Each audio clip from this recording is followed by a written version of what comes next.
And we're back. You are listening to The Exitology. Unlock your profits, unlock your potential show on the number one global business talk and news network on the internet, IBGR, International Business Growth Radio, the world of business at your fingertips. We are joined here today by Patty Lawrence, the consulting CFO and founder of Turbo Execs. And in our last segment, we talked about a really exciting story where we were talking about a solar panel company who went from having a nasty mess of books to getting that under control, getting ahead of the cash flow power curve, and then rapidly growing from 2, then to 12, then to 25 million in revenue in 3 years, and then exiting to a financial private equity buyer. Patty, I have questions about rapid growth, and I hope you are ready to answer them. Let's do it. Awesome. So, I have seen situations where rapid growth actually puts businesses out of business. I remember a manufacturer here on the Front Range of Colorado about 10 years ago who tripled they tripled the amount of conversions on their website in a very short period of time, and within 4 months because they didn't have enough operational capacity built out, and more importantly because they didn't have cash flow to fund building that out and fulfilling on it, they went out of business. And that's one of about 30 of those examples that I could use. But can you maybe just start by setting the stage of what are some of the options for funding rapid growth, and what are some of the challenges and opportunities around that? Just what are you seeing out there? Yeah, that's a great question. And what I would say to that, you talk about funding rapid growth. Mm-hmm. What I'd also turn it like on its side there is that rapid growth you can actually grow yourself out of cash. Period. Yeah. Let's start with that, because that, to the uninitiated, that sounds like the most crazy thing you've ever heard in your entire life, right? I mean, right. We're supposed to grow businesses, right? Let's create business growth. If you're not growing, you're dying. This is all the stuff that everybody hears out there all day long. But like, what the heck did you even just say there? Right. So yes, you absolutely can grow yourself out of cash. So let me put a scenario in front of you that will illustrate that. Beautiful.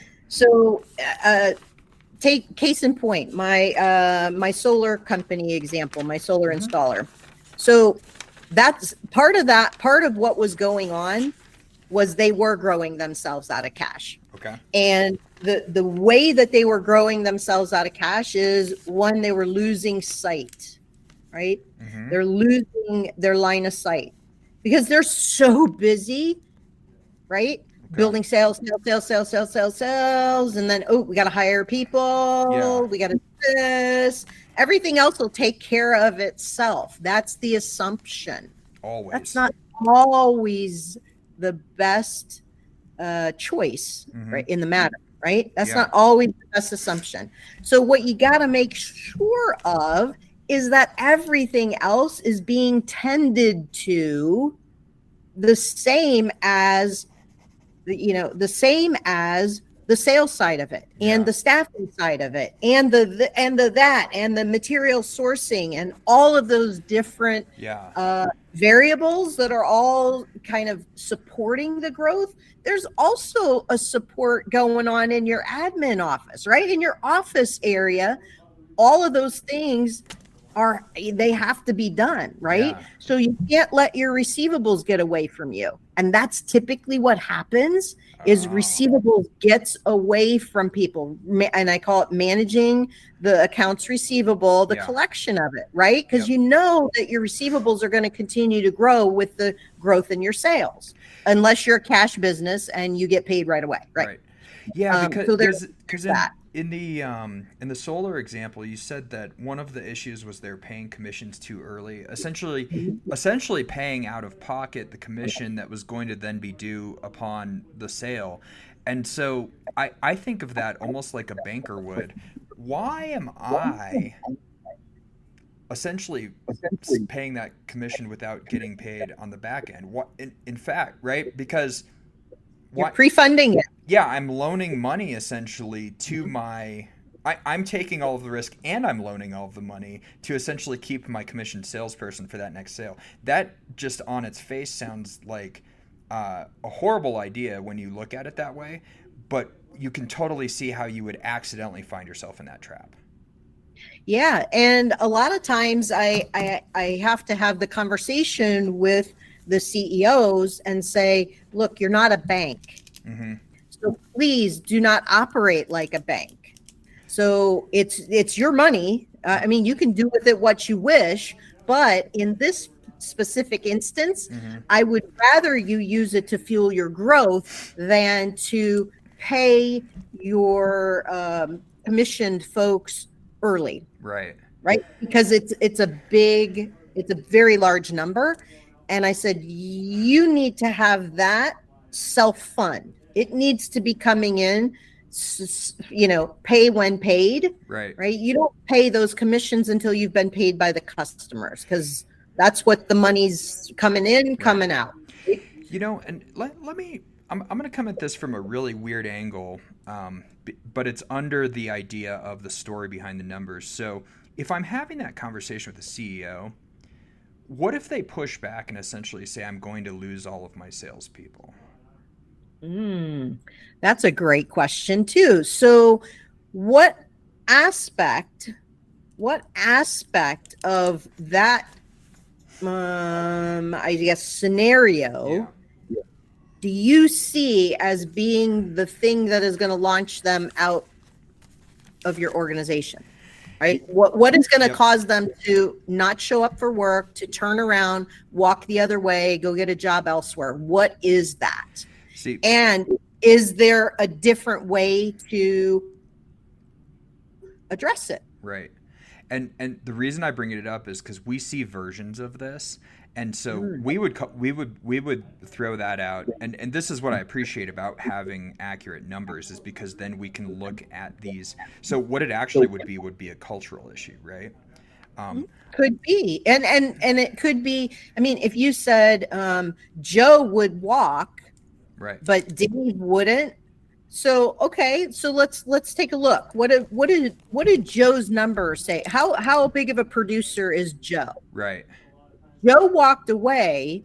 What would go away with him? Yeah. So maybe he has sales, but the margin on his sales is paltry. You know what? That might not be a bad walk away for your company. I like that, and I'm also thinking in terms of, I know the kind of cultures that we build in companies for when we come in as Exitology, and it would go like this. We would have an adult conversation. We'd say, look, here's how we set up the commission structure. Here's why we thought it was right 3 years ago. Here's how far it's gotten us. And also here's how it's destroying our company and our future. And then I would sit there and let that soak in. And then we would come back around and say, therefore, going forward to fix this problem, here's what we're going to do. When the company gets paid, you get paid, or whatever that is, right? But the point being, we would have to shepherd that company into understanding the new reality that the numbers showed them. Absolutely. I think it's always worth taking a look at, and it's also worth poking at. Right? Let's ask some questions. Let's ask some probing questions to say, why is this? And I look at it as being in 2-year-old mode. Why? Right?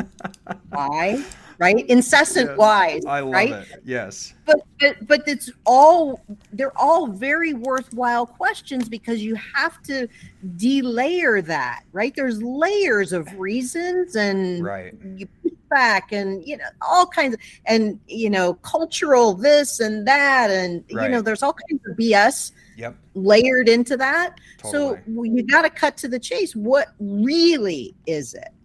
Yeah, I love all of that. And nobody means to paint themselves into a corner. It just happens once in a while, right?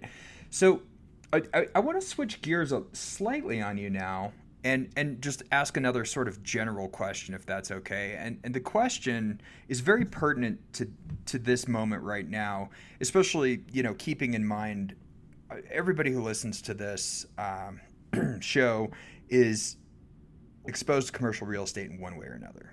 And also exposed to lending. So how do you go through the decision-making process of taking on new debt in order to fund growth? Love that question. First of all, people have to have, a business owner has to have a certain level of risk acceptance, risk tolerance to do that.